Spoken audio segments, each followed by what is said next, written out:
So I've been hesitant to talk about this topic because I think it might be controversial to say. But there's some observation that I've made, particularly when it comes to gender equality between men and women. Um, and I hear this talked about a lot, not just from women, but men as well, who are of the neo-feminist movement, of wanting to make sure that there's equality of pay, equality of opportunities between men and women.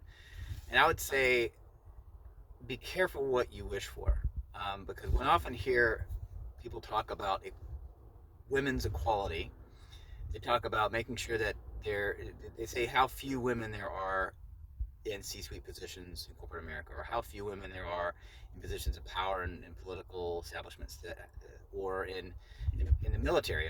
When I come out of the military, there are not enough women generals, right? But you never hear, well, there's not enough women in the mailroom. There's not enough women in the boardroom either. But there's not enough women in the mailroom. There's not enough women, generals and admirals, but there's not enough women ensigns and second lieutenants. And so every four-star general in the Army started out as a second lieutenant, or maybe even like I did, as enlisted as a PFC. Right, I was a seaman recruit in the Navy, enlisted at E1, or retired as a lieutenant commander, and I had to scrape and work hard and get and work there. Every CEO started in the mailroom, or they risked everything to start the company. An Elon Musk or Zuckerberg or Bill Gates, those guys, they started the company, so of course they're going to be the CEO. They went out and they worked really hard and they pushed and they scrapped and they sacrificed weekends and nights and they worked 80 hours a week sometimes. And Elon Musk talks about sleeping in his factories when he's getting his businesses going, and to incentivize his workers and stuff like that. So there seems to be this notion that there's this group of men that get together in smoke-filled rooms and hoard all these jobs and then dole them out to one another, and that's just not true. We all compete with one another for these positions, for market share in our companies, or in for the next rung on the ladder, the next promotion, what have you. Now, it can be good natured competition, and there can be, and occasionally we help one another out, but very rarely will one man help another man to his own detriment. We have mentors who've made it to a certain level who help junior people out to get them to move up. But it's kind of like if you watch like a football game, and the offensive and defensive linemen line up against one another and down to hut, and they hit each other, and one knocks the other one on his ass.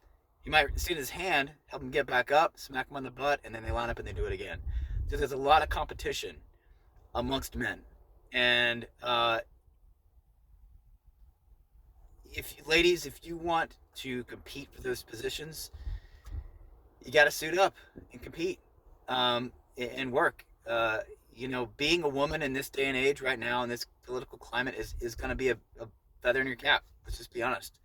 So you're going to get some deference, you're going to get some preference, just for the sheer fact that you're a woman, and particularly in fields, because people want diversity, they want diversity, equity, inclusion, and so that's going to help you. But it's not. It's only going to help you so far. You still have to compete for these jobs, these positions. And another thing, when I hear women talk about getting equality, what I hear them really talking about is they want to get the advantages that they perceive men having, without having to also take on the disadvantages that men have. For example, men die on the job at a rate 6 times higher than women. Why?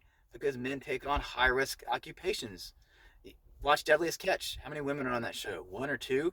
If you look at the death toll on September 11th, it's mostly men, because men were at work that day. Or look at the death toll from the firefighters, the ones who were climbing the towers to go put the fire out. Most of them were men. Look at the death toll of the wars fought by Americans over the years, and see how many of them were men versus women.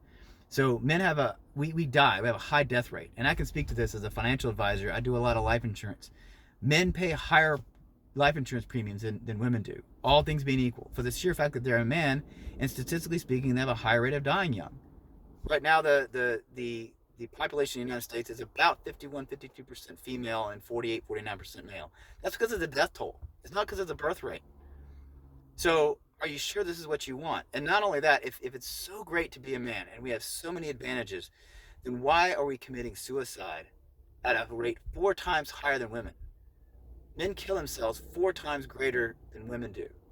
The depression amongst men, this is being talked at, finally is getting some attention from like people like George the Tin Man and people like that are talking about male depression, male anxiety, and male suicide. It's becoming a big issue. So it's not so great to be a man. It really isn't. We have our advantages, absolutely. We have our disadvantages, but it's not all that it's cracked up to be. So, ladies, if you really want equality, if you really want, for starters, be careful what you wish for. But if you really want to get in there, you have to be willing to sacrifice an awful lot. Your personal time, your private time, your time with your families, to be able to chase something, to follow something. You know, my family is going on a 2-month trip this summer to out of the country. My wife and children. I'm not going with them, right? Because I got to stay here and work. That's the reality. And so anyway, this is just some thoughts I wanted to share with you all. I would love to hear some feedback, you know, from women and from men who thought about this. Please comment down below. Let me know what you think. All right, y'all have a great day. God bless.